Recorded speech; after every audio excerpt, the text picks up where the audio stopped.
Hey minions, welcome to Crank It Up. I'm Jim Price, and today let's have some fun and talk about the worst actions in the game. This is something my acolytes and I readily discuss, and it's really hard because there are a lot of cards that seem unnecessarily bad when compared to others, but I'm looking for the worst of the worst. For a long time I thought Smoke Bomb was the worst, but Smoke Bomb still has a chance of doing something because it is a retroactive disenchant. If I have a setup and pin on a minion, for example, Smoke Bomb can get rid of them. Yes, it still pales in comparison to other protection cards, but it can do something on occasion. The idea of Volcanic Uprising offends me to my very core, but it can kill a Titan, and I've played this game so much that it has actually mattered. I won't do this for every card, and I honestly didn't look at every card in the system, but I feel like I need to defend some honorable mentions. Fairy Godmother is laughable for drawing a card, but I have been in moments of desperation where the 2 power has broken a base and won the game, and you have the extremely esoteric or synergy. Call the Weak is the worst of the dump your hand types, but it still works as a finisher. It's just inexplicably bad compared to other cards even in its own set. I still probably play it in 50% of Vampire games because it's the best they've got. Shearing is a terrible draw card, but there are rare cases where the power suppression matters, so it skates by. While I remain convinced that Winds of Change is terrible for Wizards, it is possible to get below 5 cards, and this can be card draw with an extra action. It just takes a lot of work. No, I'm looking for cards that really have to make you work for it. Cards that aren't just unreasonably bad compared to their peers, but often have negative consequences. So I've narrowed down my list to 5 head-scratching cards with an implied order, but I'd love to hear your thoughts on your own list. I am only considering single features because it is worse to be 1 bad card than 2 bad cards. All of these cards have theoretical upside, so I'm factoring in that. How often do I play it? How often do I hit its upside? How much do I hit its downside? How bad is it to comparable cards? And how many egregious exacerbators does it have? My number 5 worst card is Time is Fleeting. I love designing bases.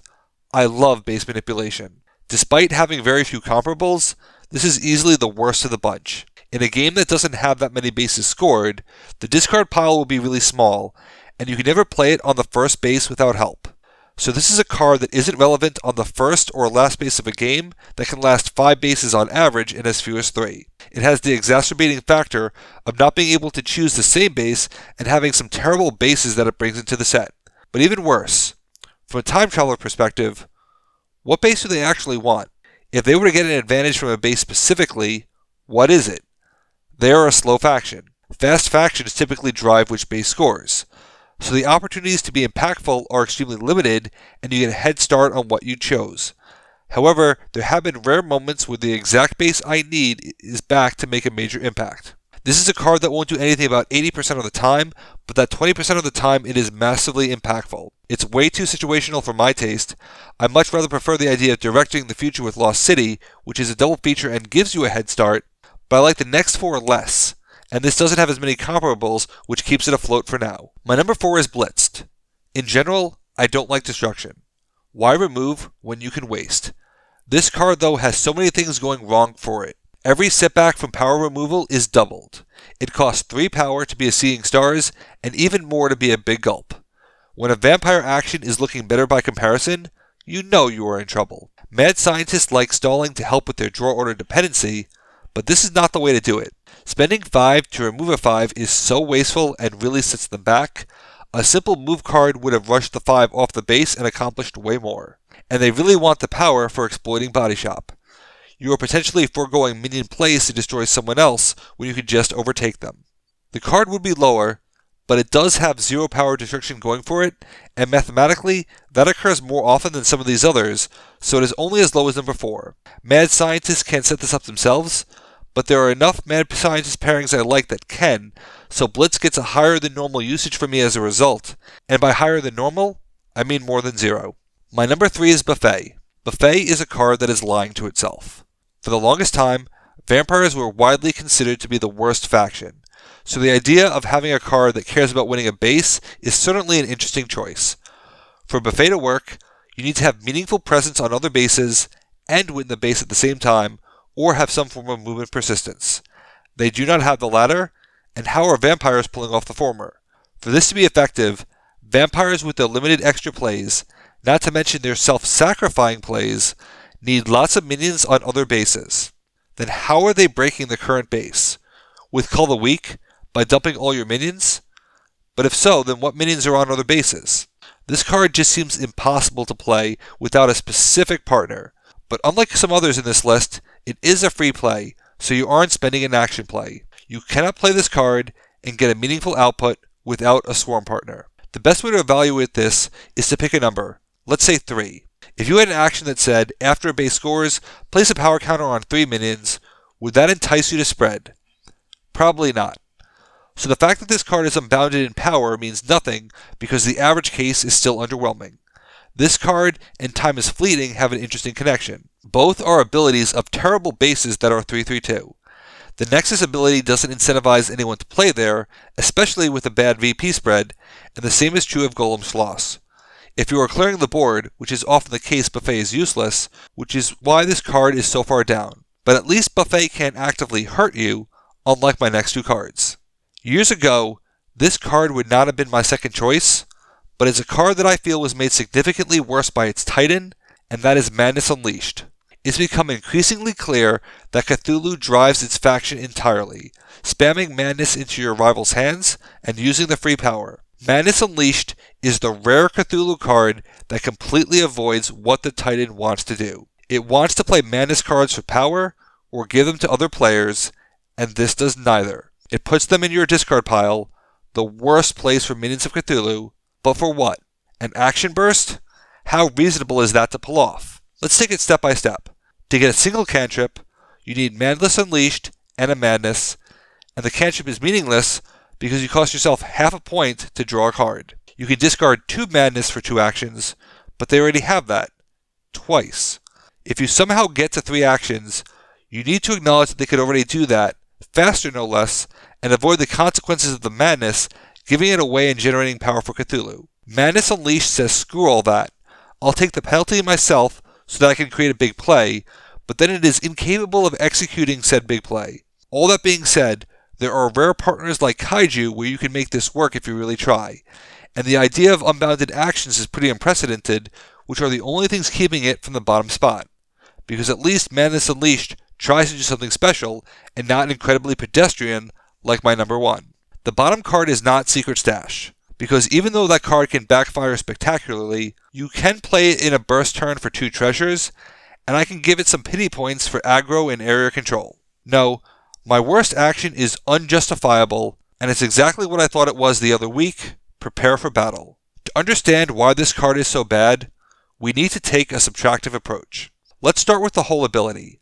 You get to see 2 cards, drawing 1, and burying the other. In 99.9% of situations, drawing both is better. And as I said ad nauseum, I don't like Mystic Study types. But that is a double feature, and this is a single feature, and single features should be better, but it's not. But let's start subtracting parts of the ability. Let's remove the force burying. You just look at 2 cards and draw 1. Are you happy with this card? No, you aren't, because it's still action draw card. If you make the burying optional, does that change anything? Unlikely. But it gets worse.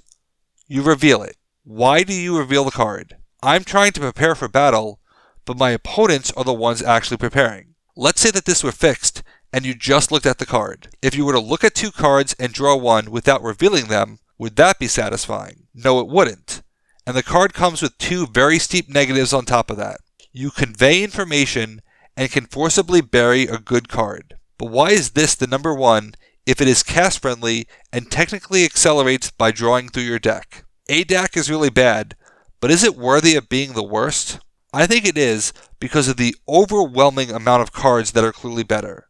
It's overwhelming. You have draw 2s. Draw 2s and do stuff. Draw 1 and do stuff. Draw 3. Drawing specific type of cards. Whatever this card does. If I can make a legitimate argument that ADAC is a better card for you, that's a serious offense. How much does looking at 1 extra card ahead really matter if it means that on average, you're losing something good? Consider most of the other cards, they come with possible intrigue. You can manipulate the base deck. You can get a free source of power. You can set up this big amazing play on paper. This is just vanilla card draw, and it's really bad at it. There is no upside. Deleting the card from the deck basically gives you the same effect. Literally, if you left the card in the box, The card you would likely draw is the card you drew in its place, and you've conveyed no information and suffered no penalties and wasted no action. I don't know why this card exists. I don't know how you justify it. It's not like it does something novel or esoteric, and its opportunities show up on occasion. I think it's worse because it deceives you about how bad it is. It's card draw in the loosest sense, and we are wired to think that card draw is good, and if we draw a good card, we think we feel good about it. But there are countless ways to achieve the same effect, including but not limited to leaving the card in the box. This entry will be controversial because this is easily my most played card of the bunch, but for what? I'd literally take shearing over this. At least that tries to do something intriguing with the power negation. I would rather take the chance on a card that takes a big swing and misses than a pedestrian card that is easily replaceable. There aren't that many base manipulating cards, not many uncapped destruction cards, not many bonus power plays after scoring, and not many unbounded action plays. Those cards are trying to be something novel. This card fails to do the bare minimum mechanic of drawing cards, outclassed by seemingly every card in the game. In the Discord, I often talk about VORC, value over replacement card. It's a baseball thing, just deal with it. When a card tries to do something unprecedented, it naturally has a higher VORC because there are less comparables to make it look bad. But here, when a card does literally anything besides drawing the card, it outpaces this card. And we have plenty of examples of this.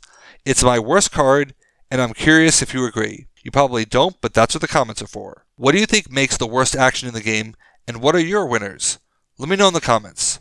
Thanks for watching. Be sure to like and subscribe. Let's shut it down.